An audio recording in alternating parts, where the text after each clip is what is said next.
guys, I want to cover the Hawk Tuah coin, and I want to cover this basically because of this. Okay, so here's the thing. I've been a business owner for 8+ years now, and my companies, I'm not bragging, I'm just telling you the facts. My companies have done over total in that 8 years, a little over $20 million in top line revenue. That's not profit. I'm not super rich or anything like that. I do okay. That being said, I've been asked for money for investments pretty much for the last 5 years. Okay. In 2019 and in 2020 and 2021 specifically, it was all the time. Like probably 2 or 3 times a week, people would be like, hey, you should invest in this, or you should invest in this, or you should invest in this. And what you learn is what I'm going to call the idiot tax. Okay. This is called the idiot tax. And every single person will pay this tax in every single area. It just depends on how much of a tax you pay. And I want to logically have you think about something before I'm going to explain this story, and then I'm going to explain how you need to never, ever, ever, ever, ever let this happen to you. Okay. Here's the deal. If you, okay, this is the girl who got famous for a reel, right? A meme reel where, again, everyone knows this. Hawk Tuah spit on that thing, talking about throat and some pole. Okay. And that's fine. Great. Wonderful. It was funny. It was awesome. She took that. She leveraged it into a podcast that became huge. It was underneath, like, I think Tucker and Rogan. I think she was like number 3 or so. Like, it was bananas at one point how high her podcast was. She was everywhere. She was on, Whitney Cummings' show. She was on all these different shows. I think she was with Trailer Park Tammy. Like, she was with everybody, right? She played her cards well. She got a great management team. She was on every podcast. She was hanging out with all these comedians. She was at all these concerts. She was on stage. Like, she took getting made fun of for, an innocent way of giving a BJ to a millionaire. Like, she leveraged it. She did it. She won the game. And I'm sorry, but she won the game. Okay. And then she took all this, she leveraged it, and she launched a meme coin, which, if you guys don't know what that is, basically, okay, if you remember when all the NFTs were out and Bitcoin was crushing back before the market, or, Bitcoin, I don't want to say crash, but back before it just tanked, right? Back when Sam Bankman-Fried screwed everybody on Voyager. I was one of those people. I had a lot of money in crypto, and I got completely screwed because of the platform I was on, which is another story, okay? Be very careful with the platform you guys are trading on if you're using these coins and digital currencies, okay? Because they're not insured. You're not safe. You're screwed if they close. Trust me, I lost a lot of money on that, okay? And right now, that would have been worth quite a bit of money. Okay, I would be much happier in this video. But the reason I'm making this video is very, very simple. The Hawk Tuah coin, when it launched, was up to $500 million in value. Okay, and she basically, guys, here's how she can get in trouble, and I'm going to explain this to you. But this is the biggest problem. This is the idiot tax in full form. Okay, so what happened is this. She made this coin, got it up really high. Either somebody on her behalf or she sold all her shares. She made 50 million bucks, walked away, and the coin tanked. I read a thing today that said it actually hit 0. Okay, like, it's dead. It's completely dead. The coin's gone. It's over. Okay. Now, what I want you to understand is there's one thing that I want to talk about, and then I'll tell you how she could possibly get in trouble, because I don't know the exact rules on these coins. I would assume she's probably scot-free. If we're being completely honest, she's probably scot-free, because she's going to take that $50 million that she made. She's going to spend $500,000 of that on a lawyer, and that lawyer is going to take care of her. Okay, and they're going to claim this, and this. They're going to have loopholes, protections. There's going to be ways out. Hopefully, I will explain the one caveat where there might not be in a second. But basically, guys, this thing went to the moon in at launch, and so she said, "Fuck it, I'm out." You got to remember where this girl came from. She was working at a spring factory in some podunk little town. Okay, like, she didn't come from shit. She's a crack baby. Like, she go watch all her content. Like, you can go see it. Like, this girl didn't come from nothing. You gave her an opportunity to make $50 million. She took it. Every single one of us would. Here's the thing where she might get in trouble, and then I'm going to explain the idiot tax. Okay. She might get in trouble because if I don't know exactly how this works, but because when you do investments, okay, when you do actual investments where you're dealing with accredited investors, you're dealing with all these terms, you're dealing with yes, there is risk that you can lose all your money in every investment. Because trust me, most investments do. Okay. That's just the way the world works. Investments go up, investments go down. You lose some, you win some. Hopefully you win more than you lose. That's really the end of the day what matters. Okay. That being said, this stuff is super high risk. All these coins, NFTs, all that crap is super high risk, right? All the money being spent on that stuff was absolutely just fraudulent, right? Like you were paying for pictures of JPEGs, and people were trying to explain this, oh no, but you actually, dude, shut the fuck up. You're paying for a picture on the internet. No, you're a moron if you're spending your money on that. But she started this coin, sold out, everybody else got screwed. Now, if it was an actual investment opportunity being pitched and they played it this way to manipulate the market and then sell, then there's a possibility that she could get screwed. But I don't think with meme coins, basically that's just, bet at your own risk, right? I'm pretty sure that's how that works. Now, I'm not 100% sure on that, but I'm pretty sure that's how that works. So basically, though, let's talk about the idiot tax because this is the most important thing. And there was a guy who apparently invested $1 million into this. There's a lot of people who invested a ton of money into this coin. And I just want to throw this out there. Okay, this is what the idiot tax means. Is you logically start at the beginning. And whenever you're going to invest, okay, there's three strategies when you're choosing an investment. And I'm going to explain them to you in a second. But the idiot tax is basically learning something the hard way, and it costs you so much money that you learn the lesson. I've had this happen to me so many times. Okay, I've lost my ass on a lot of different things. Okay, but this is logically, had I have sat back and thought about it, I would have never made the decision had I have used this logic ahead of time that I'm going to explain to you after I explain the idiot tax. So basically what you're doing is you're logically saying, okay, the girl who worked in a spring factory has zero idea how anything in the real world works, was in Nashville drinking with her friend, talked about S and some D's on stream or on a recording, and it went absolutely mega viral. She took that, she leveraged it extremely well. She became something. She's incredibly popular, became a millionaire multiple times over, obviously. Awesome. She was probably making $20 an hour in the spring factory. Okay. 15 maybe. She was 21. I don't know.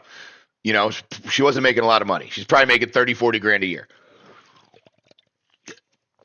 Now, you took that girl who got famous by talking about how she spit on weenies, and you said, this seems like a good place to invest my money.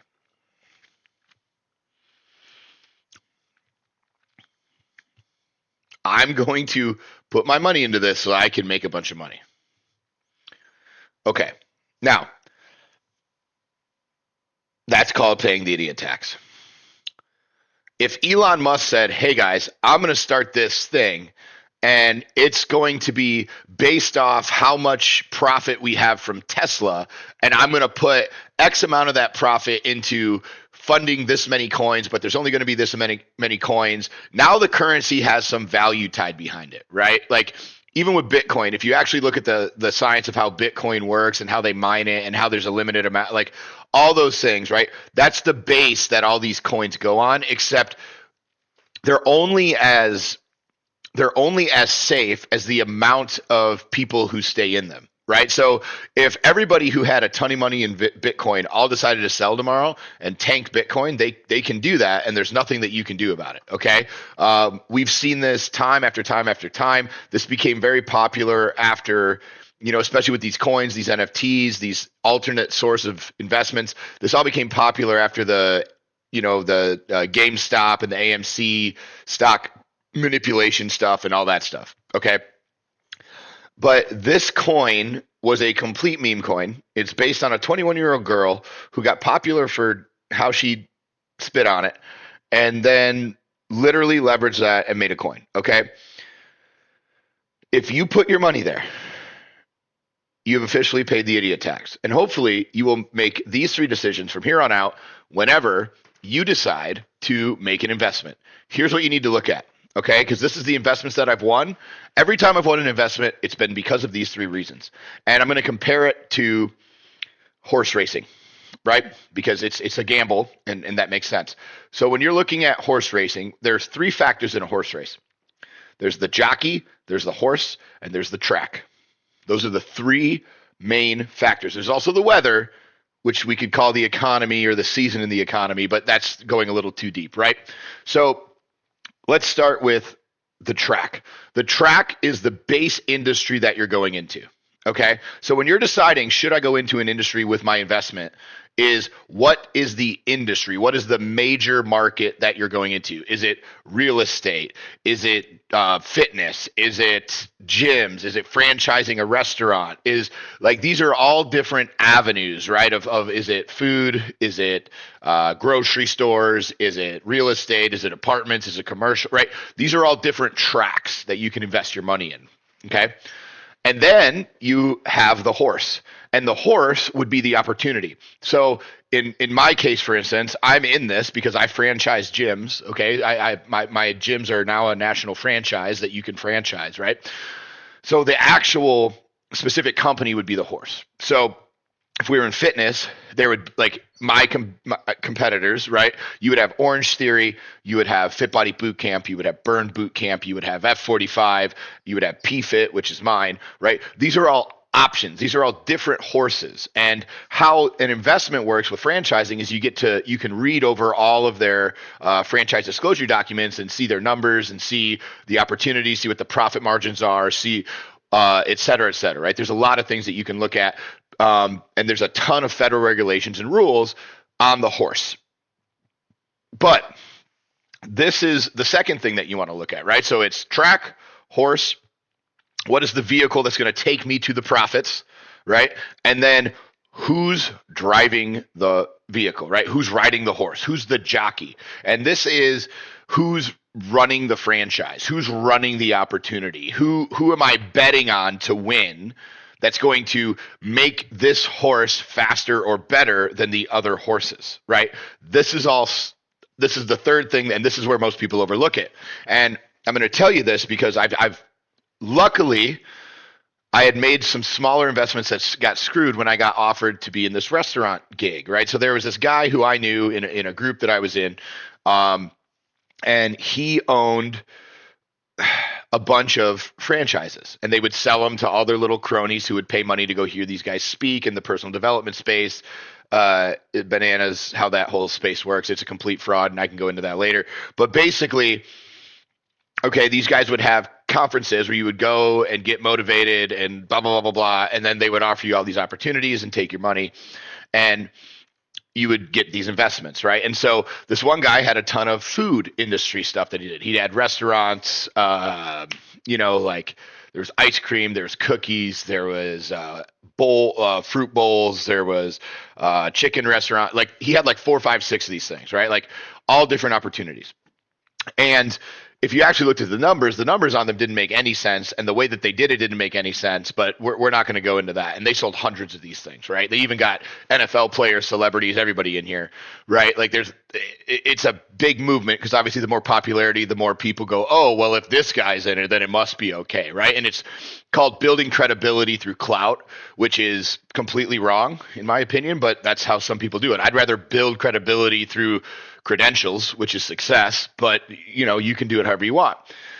And the problem is the guy at the top who was running all these things didn't make his money in food service. He had never owned a successful restaurant. He had never built a successful version of any of the things that he was selling. And that was where the problem to me lied in the investment opportunity. Was I like the track because everybody has to eat, right? Food, universal.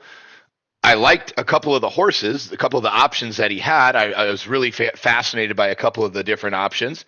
And the numbers seemed to make sense correlatively. But what I didn't like was the guy driving it didn't come from those things. He had no experience in those things. He had never built those things into success. He just kind of created them and said, everyone go buy this shit and hopefully it works. And I had been around the block enough to go, well, I've never seen one of these work. What makes his different? And when I realized nothing made them different, I said, well, if nothing makes it different, then it's not going to fucking work. And so I did not invest in any of those companies or any of those opportunities. And let's just say with the allegations coming out, it was a good decision. Okay. There's a lot of shady shit going on in some of those. So I say all that to say this, guys. If you're going to invest in anything, think track, horse, jockey, right? Evaluate all three. If you ever want me to look at an opportunity for you, if you say, hey, I've got this, and these people are thinking about this or this or this, if you ever want to send me the opportunity or at least ask my opinion on it, I'll gladly help you. I promise you, I've looked at dozens and dozens and dozens and dozens of pitch decks for these different investment opportunities. I'm very well versed in it at this point. It's not hard to figure it out, but the first thing I do before I even look at the numbers is jockey, horse, track. So hopefully you guys didn't pay the idiot tax with Haley Welch. Hopefully you're good to go and you didn't have your money get hooked to it all over and now it's gone. But that's my video for today. Let's go play some PoE.